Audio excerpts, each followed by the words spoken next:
Hello and welcome to another episode of Yards of Happiness, the video blog. I'm Dana, DWJ. This is Jelly Bean. And this is my cotton Tecumseh sweater. Pattern is by Boylan Knitworks, Caitlin Hunter. And it's one of my summer favorites. I was out and about today in it, and I love the kind of lightness to it and how the breeze filters all through the sweater. Absolute favorite. Thank you to everybody who wrote birthday wishes to Jelly Bean for her 7th birthday. And if you aren't regular readers of the blog, or if you don't follow me on social media, don't forget I'll have all my information in a link provided in the description for this podcast. But if you missed out on the notice, Jelly Bean pens have arrived. These might be the cutest little finished object that I think I've ever made before. And they are based off of that picture of her in her little custom red heart sweater. And then I also had little tiny stickers made. Yeah, they're like you, Bino. They're like you. I will also provide a link to my Etsy shop below so that if you're interested, I still have some left, and you want to add a little Jelly Bean flair to your project bag. I think it's the cutest thing, and I have loved seeing people get theirs in the mail and then add them to their project bags or pin their dogs with them. It absolutely makes my day. So thank you for the support. I really appreciate it. Today, I thought I would talk a little bit about what I'm working on right now. I am trying to get a lot of stuff done because August is about to get nuts for me because school is starting in 2 ways where I'm teaching and I'm going back to grad school.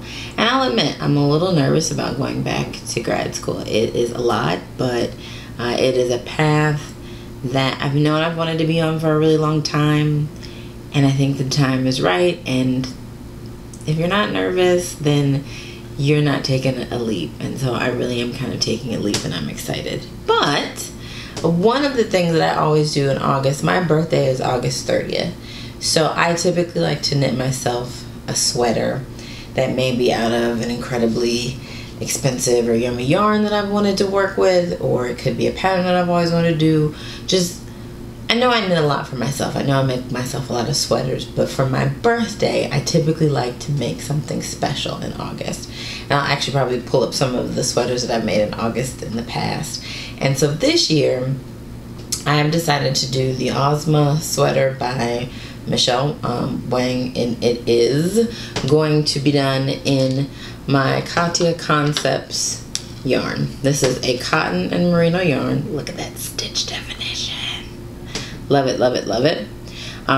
This is a yarn that I've wanted to work with for a really long time, and I originally thought that I was going to make the Hohi Locatella Dark Cloud with this because it's made in a very similar yarn and it has that same look.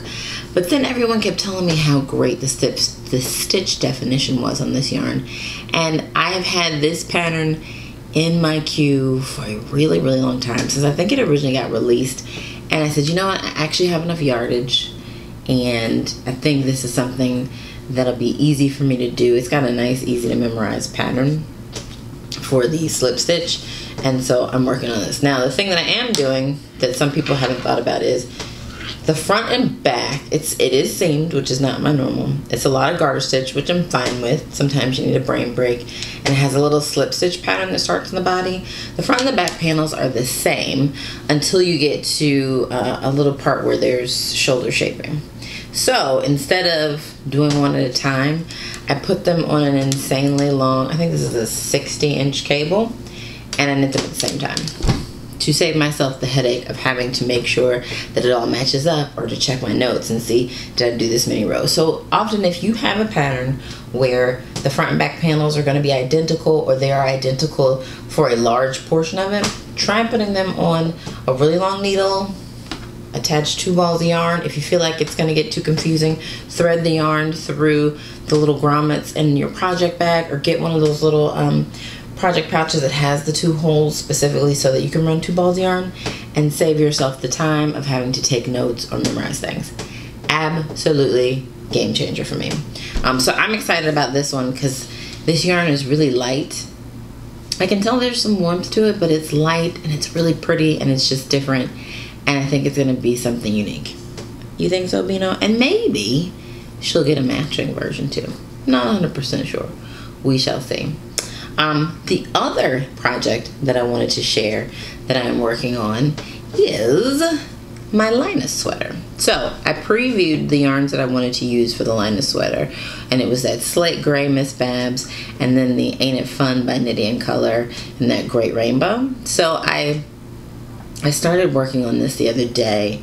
Honestly, it happened when a lot of the back-to-back mass shootings happened. And I just was watching the news, and I just was like, I can't do this. And I needed a little pick-me-up, and rainbows are the thing that tend to do it for me.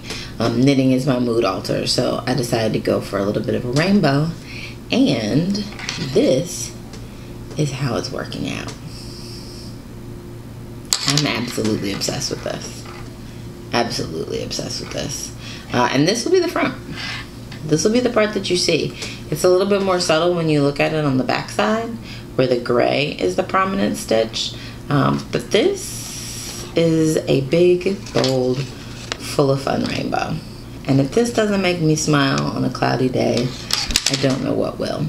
I'm not the best at putting in lifelines when I work in brioche, but I am proud of myself because I messed up like a stitch in the end, and I was able to actually pull it out and go back far enough to a place that I could recognize, and it would be clean at the beginning. So I'm getting better.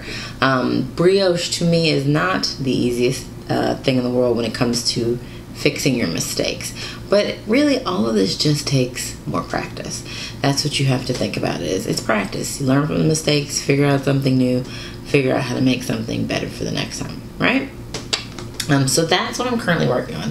The third thing that I'm thinking about is I've decided I'm going to go to Rhinebeck in October, and I'm just going to go for the day on Saturday. I'm going to actually be in New York that weekend, and I've convinced my best friend Jessica to ride the train up for the day with me to go to Rhinebeck, and then we'll come back that evening. But I'm already thinking about what I want to make as my Rhinebeck sweater, because that's the thing. Everybody makes a Rhinebeck sweater. When I go to Maryland Sheep and Wool, it's May, so it's already too warm. I might wear cotton knit. This year I wore one of my favorite Nerd Bird Makery t-shirts that was a mason jar. It said baller. I love that one. I'll link to that too again. But I'm thinking about what I want to make for Rhinebeck. And one of the things that I did in July was I took an embroider your own knits course with Franklin Habit at my local yarn shop, Fiberspace. And so I have this idea in my head, and I have some really fun and bright yarns from the Lemonade shop that I bought, where I'd love to take this crazy bright and wild variegated yarn, do a really simple, like just basic raglan that I improvise, and then embroider something fun on the front of it. But the thing is, I don't know what I want to embroider on it. I thought about things like you are glorious or choose joy, because that's something that I always do. I don't necessarily want to put yards of happiness embroidered on the front, but if you have any suggestions of an inspiring phrase, maybe it's a cheeky phrase, nothing too bad, because you know my mom would be upset, but something that you think would be a great phrase to embroider on a sweater, that is definitely something that other knitters would understand.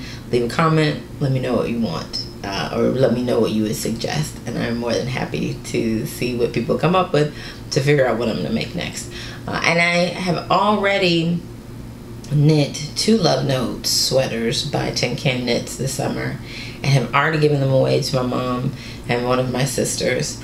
And I won a gift card to get yarn from Stephen and Penelope, so I ordered yarn for a 3rd Love Note in hot pink that I think will be for myself.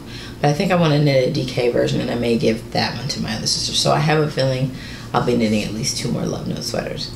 But I just wanted to share what I'm currently working on, what I'm excited about, and about the jelly bean pens that are available, because I talked about them on here as well.